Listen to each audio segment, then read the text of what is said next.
Good evening, afternoon, morning. Um, this is another family one. I am going to get back to telling some other stories.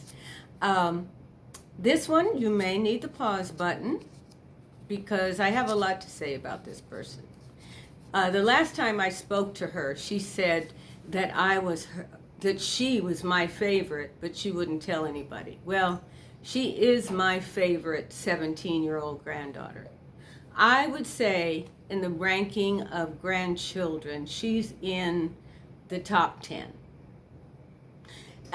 So anyway, she's a very special girl. One thing that's pretty cool is her middle name is named after me. Her mother and I had a little discussion because Jennifer wanted to put an E on the end of Ann, so it would be, symmetrical. Chloe, Ann with an E. I said, well, then it's not my name. So it is no E. When I did Ryan, if I was going to give a title for him, I would probably say Mr. Showmanship. Well, I have 3 phrases for Chloe. One is self-assurance, the other is truth and honesty.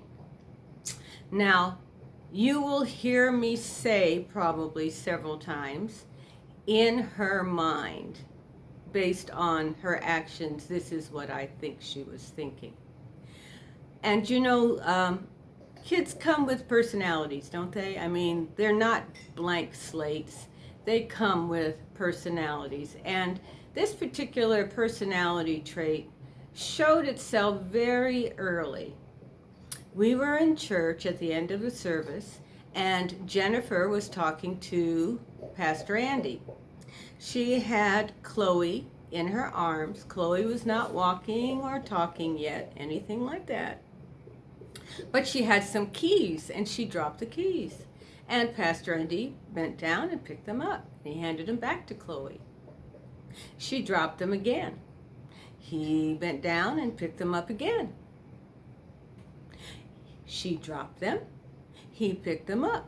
But this time, instead of just handing them to her, he talked to her. And she was looking him straight in the eye as he was talking. And he was looking at her and he was saying, now, I'm not going to pick them up again, so don't drop them. And she was looking at him like, got it, I heard you. He handed them back to her, and I swear, she didn't drop them. She threw them. It was a whole wrist action. I couldn't believe it.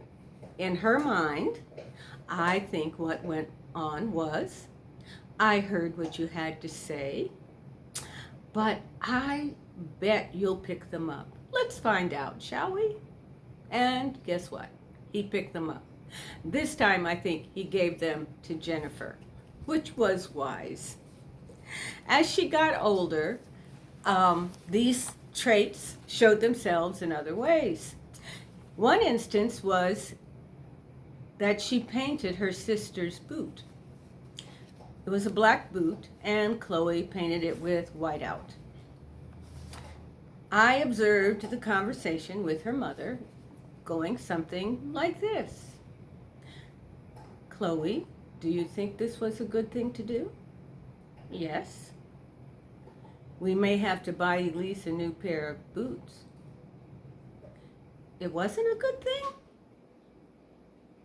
Yes, it was a good thing. At which point, I got up and walked away and just laughed and thought, good luck. You're going to need it, Jennifer. Another time, we were at a party that her parents were giving, and I saw Chloe talking to a mother, and I heard her explaining that the little boy had hit her, and the mother was very upset with the little boy and scolding him. So when I saw Jennifer, I said, I don't know if you are aware, but this little boy hit Chloe. She said, oh, I know. And she told me, and I said, that's not how friends play with each other. In Chloe's mind, I think something like this went on. Did she not understand that I said he hit me? And that's all she's going to do? That's okay. I'll take care of it. She went to the mother. She explained the situation to the mother, and she got tears. And I think she was at that time satisfied with that justice had been done. Another time, Morgan and Ryan were having a discussion because Ryan had apparently gone into Morgan's room and gotten her video game. And she told him, you know, if you had just asked, I probably would have given it to you and let you play with it. Chloe got up. I don't think that time she was able to roll her neck. But she got up, walked past them, and said, I sneaked into your room and got your video game. I thought, oh my goodness. And my mind went to the future, actually to right about now. And I pictured her at 17 or 18 coming in and saying, yeah, I took the car. And what's your problem? And I thought, oh my. So I think she was in second or third grade. At this time, Jennifer was working, and so I was taking care of Chloe in the afternoon. I would pick her up from school until Jennifer got home, and that was a fun time for me. We spent a lot of time. We talked. I helped her with homework. We went shopping. And one day, Morgan and her mom came home and asked Chloe how her day had been, and she said fine, and then she said she had an invitation to a party. And so they said, well, where is it? And Chloe said, well, I gave it back to her. Why? I didn't want to go. She came to your party. I know, but I didn't want to go. So they explained to her that possibly she might have hurt the little girl's feelings, and next time, bring the invitation home and let Mom take care of it. In Chloe's mind, that seems like an awful lot of work when I can just say I don't want to go. At one point in church, someone had said something about me that was untrue.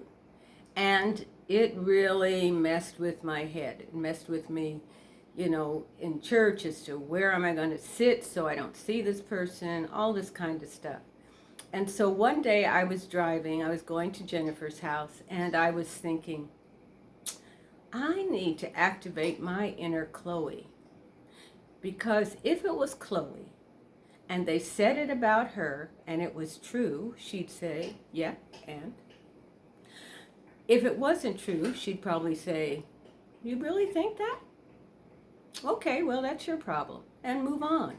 I said, that's what I need to do. So when I got to the house, I said, Chloe, you are my hero. Did she say thank you? No. She said, I'm not your hero. I'm Morgan's hero. I thought that was pretty cool because I was not sure that people could assign themselves positions like that. At one point, Jennifer and Joe went to Sri Lanka. And during that time, I stayed at the house with Chloe and Cooper.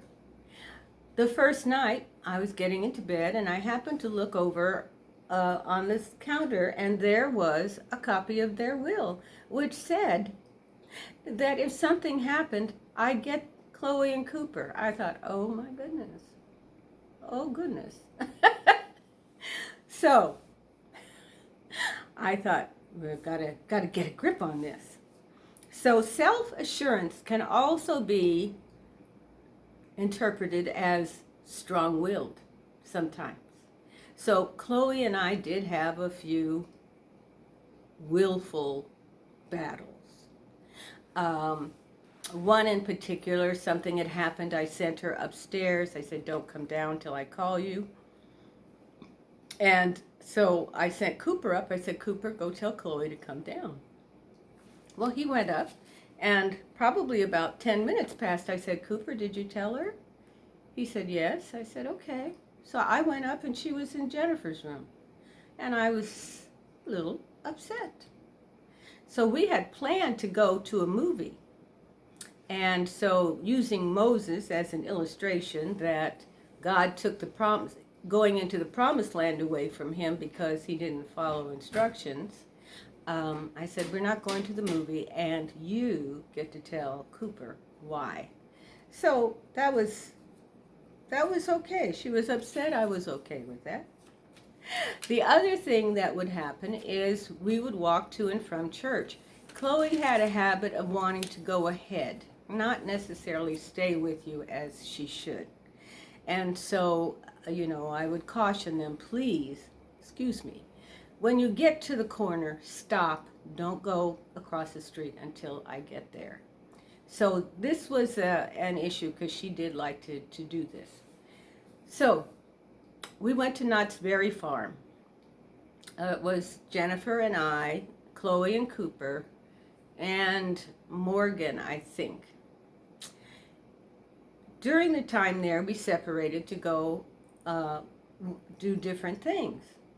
When I met up with Jennifer, coming off of the ride, I looked and I said, well, where's Chloe? She said, well, she should be around here somewhere. I mean, she was with you, right? I said, no, I thought she was with you. Oh, you have no idea how panicky I felt at that moment. Jennifer was a lot calmer, but my heart was hurting. I was like, no, I can't lose this child. And so we looked around, and then finally we went to the Lost and Found. Chloe was in there. I think she was coloring. I think they would have called Jennifer, but Chloe didn't know the area code. So we got her out. I was crying, and Chloe was looking at me. She said, Mom said I was smart.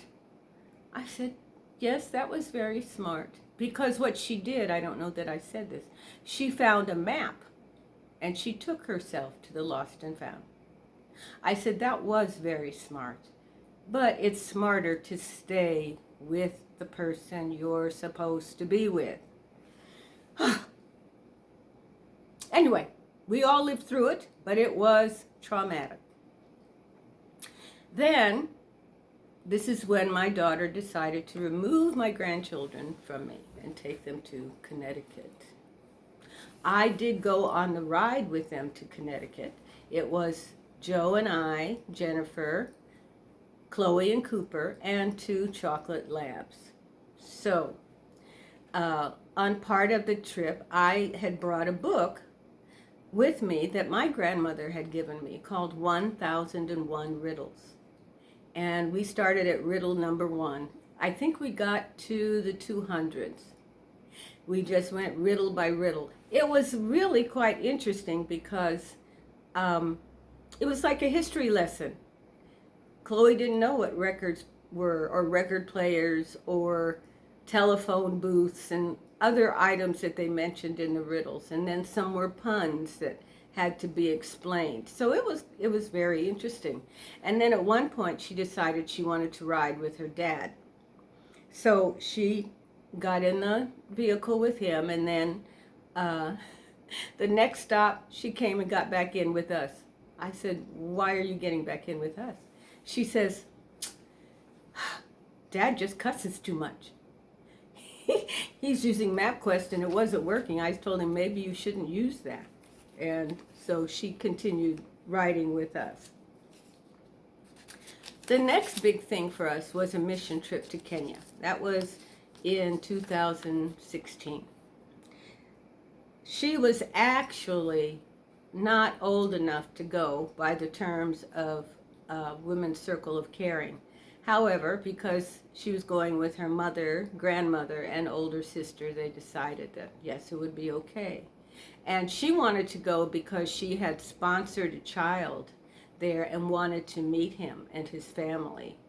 And so she did so well. I mean, this is her first trip across continents and being in Africa, and just I was so pleased with how well that she did. I did advise her again to stay with the people she's supposed to be with, because there are lions and tigers and bears. Oh my. So always to stay in sight. A lot of the time she spent taking care of me. She would carry my bags. She was just there to help. One time it was raining, and when we were on safari, and she said, Grandma Ann, it was raining. I think you should take a cart back to the tent. I said, thank you. It was just so special, though. I would be talking to a friend, and she'd be sitting at the other end of the table or whatever, just watching. It was very interesting. But she participated so fully in everything that was done. Everything that was done. It was wonderful. Playing with the kids. She loved meeting her sponsored child. We made home visits. Chloe was, I guess still is, vegetarian, so I wasn't sure how that was going to work, but it managed very well. She managed very well with it, and it all worked out really well. At the end, before we were getting ready to go, they asked us to say like a 1-sentence or 2-sentence prayer. Well, Chloe was outside and with her mom, I think, and I went and got them. So Chloe got up and when it was her turn, she gave the most terrific prayer. I thought, oh, wow, that is wonderful. So when I talked to her about it, I said, that was a great prayer. She said, well, Grandma Ann, basically I used what one lady said and the help. You know, you was kind, you was smart, you was important. I said, well, you made it your own. It was wonderful. So I wanted to read something here for you. This was written by another lady who was on the trip, Berta Medina. And she called it, And Then There's Chloe. And then there's Chloe. It should not be surprising to me that the greatest lessons came to me from the youngest in our group, actually the youngest ever on a WCOC trip. At 13 years of age, this young lady is already an astounding human being.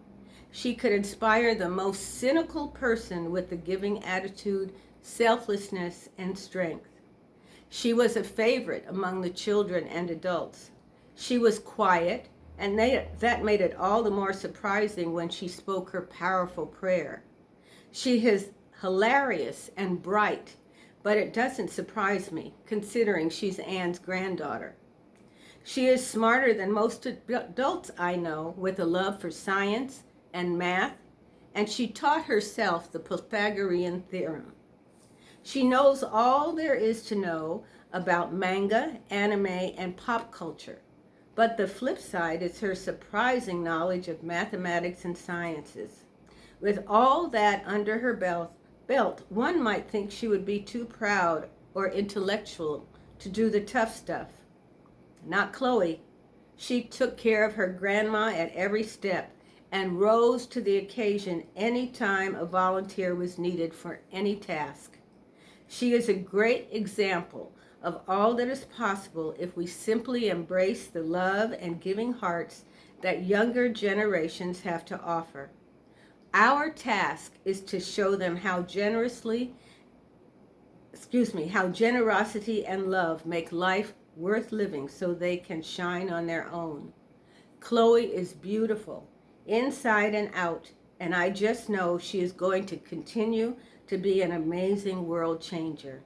I learned from Chloe that faith-filled service to others can bring us great growth and transformation. Isn't that wonderful? She is very talented. She writes poetry. She's in drama. She has compassion for others.